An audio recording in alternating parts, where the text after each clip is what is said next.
Welcome to our very last unit. This unit is typically the very first unit in a calculus class, so let's dive into it and see exactly what it is we're trying to figure out today. So we'll go back in time to Sir Isaac Newton studying the optics of light and how light can refract and form this spectrum of light. And in his study, he came across this problem. How do you find the equation of a line that's tangent to a curve? So we have this curve here, this black curve, and curves are pretty tough to figure out. But if we can frame curves in with straight lines, lines are one of the most basic shapes we have in math. They're pretty easy to see what's going on.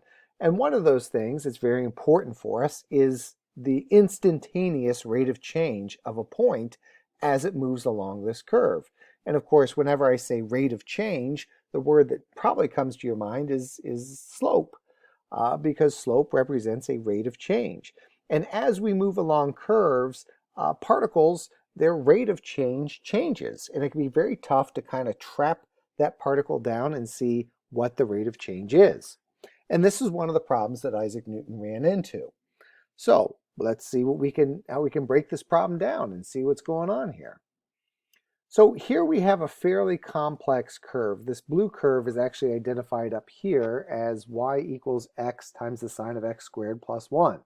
Now, did I know what this thing looked like without graphing it myself? No, I had no idea what this looked like. But you can see this particle is traveling along this curve, and as we look at the rate of change of this particle, that rate of change is being modeled here by the slope of a line tangent to the curve. And sometimes that slope is positive, which is denoted by a green line. Sometimes it's negative, which is denoted by a red line. And sometimes that slope is just zero, which is where you see the black line.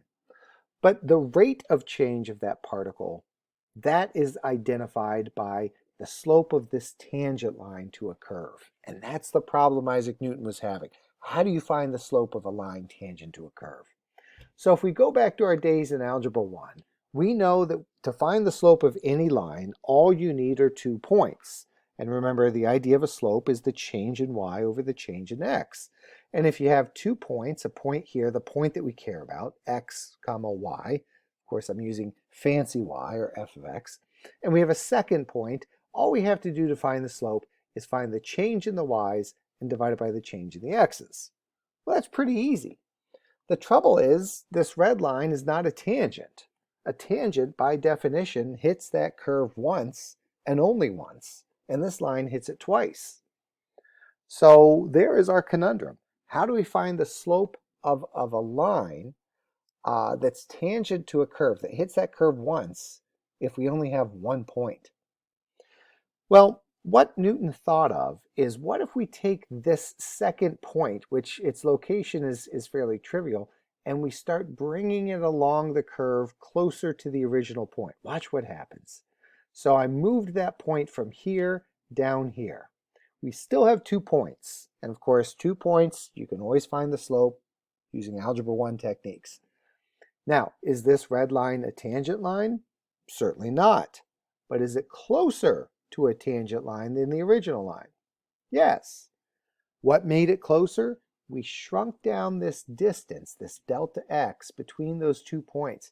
And if we shrink that down even more, look, we still have 2 points. And if you have 2 points, you can always find the slope of a line. But that is not a tangent. It hits the curve twice. But it's closer to a tangent. And our goal here is, can we shrink this delta x so small that it is really, really, really close to zero? And of course we can. And you knew we can. And that concept of shrinking something down so it's really close to zero, why, that's a limit. See how it's come full circle? We talked about limits months ago, and we're ending with this idea of a limit. So let's get into this. We know that we have this curve over here, and in this case the curve is a parabola, but it could be any curve. And if I want to find the slope of a line tangent to this curve at this point x f of x, then you know the definition of slope. It's the change in y over the change in x. I need a second x, y in order to use this formula to find the slope of the line. Well, the trouble is if I have a second point on that curve, it's not a tangent anymore. It hits the line twice. So what do? Well, I have my original point, x f of x, and I have my second point. So I can plug those into this tangent formula. I could take one of my y's and subtract the other y. I could take one of my x's and subtract the other x. But that is not a tangent. This slope right here is hitting the line twice. What makes this a tangent is if I shrink this horizontal distance down to 0. And that, my friends, is a limit. So I can use Algebra 1 ideas of slope and then pre-calculus ideas of limits. And that's going to solve Isaac Newton's problem. Let's formally define this idea. This whole idea is called a derivative. So the derivative of a function called f of x is another function called f prime of x. This apostrophe is read as a prime. And what a derivative is it's a slope generator of any line that is tangent to that curve anywhere on that curve. So what this f prime of x, what this slope function right here does, I'll go back and we'll take a look at it. This slope function right here, this Algebra 1 concept, and by the way, you'll notice in the definition on the other side, I went ahead, x minus x is 0, so the denominator is just h. This solves Isaac Newton's problem. It helps us find a formula to generate the slope of any line tangent to that curve at any spot on the curve. And it's just the formula for slope with a limit thrown in. The limit as h goes to 0. Remember, h is the distance between these 2 points, and I want that distance to shrink down so it's nothing. And that line that hits the curve twice will just be a line that hits the curve once. Well, let's see how this is put into play. But before we do, let's define a couple different ideas of derivative. There's the word derivative. In calculus, you'll see this, differentiation, or you'll see a function that's called differentiable.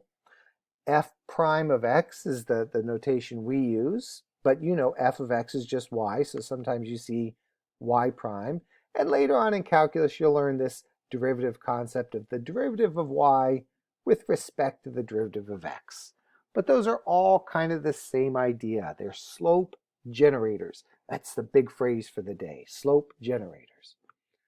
So let's just jump in and do a problem here. All right, first problem.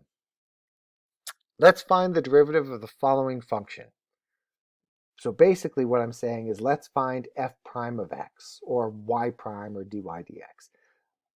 So here's the function. F of x equals 2x squared minus 3x plus 4. You know this is a parabola. You know it's upward facing. It's a little skinnier than our standard parent function for a parabola.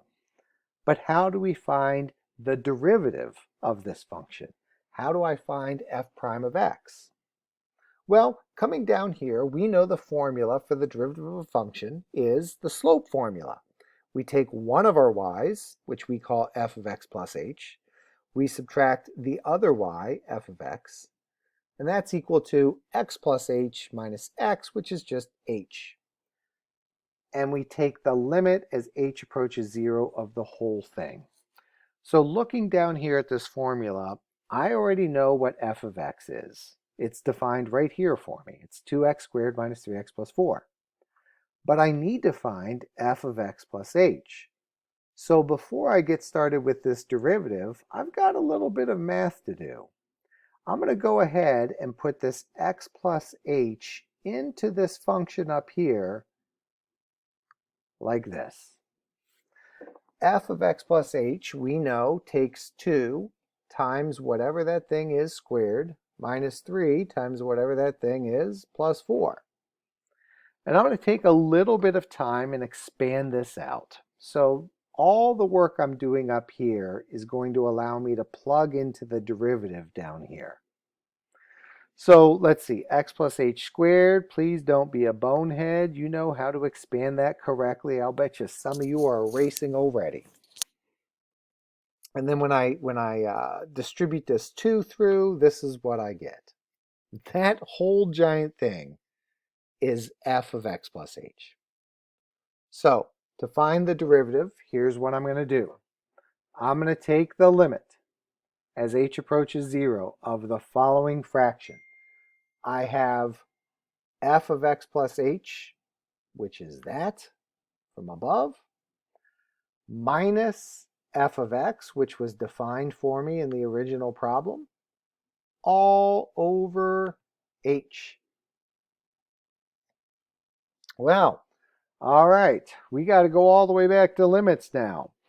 How do you take the limit of something? Well, the easiest way to take a limit is direct substitution. But I think we have a problem here because if h is 0, we'd be dividing by 0, and you know we can't divide by 0. So we're going to have to use one of our special strategies for limits. So let's see. You know what, let's play with the top a little bit. Let's go ahead and distribute this negative throughout this and see what we're dealing with here.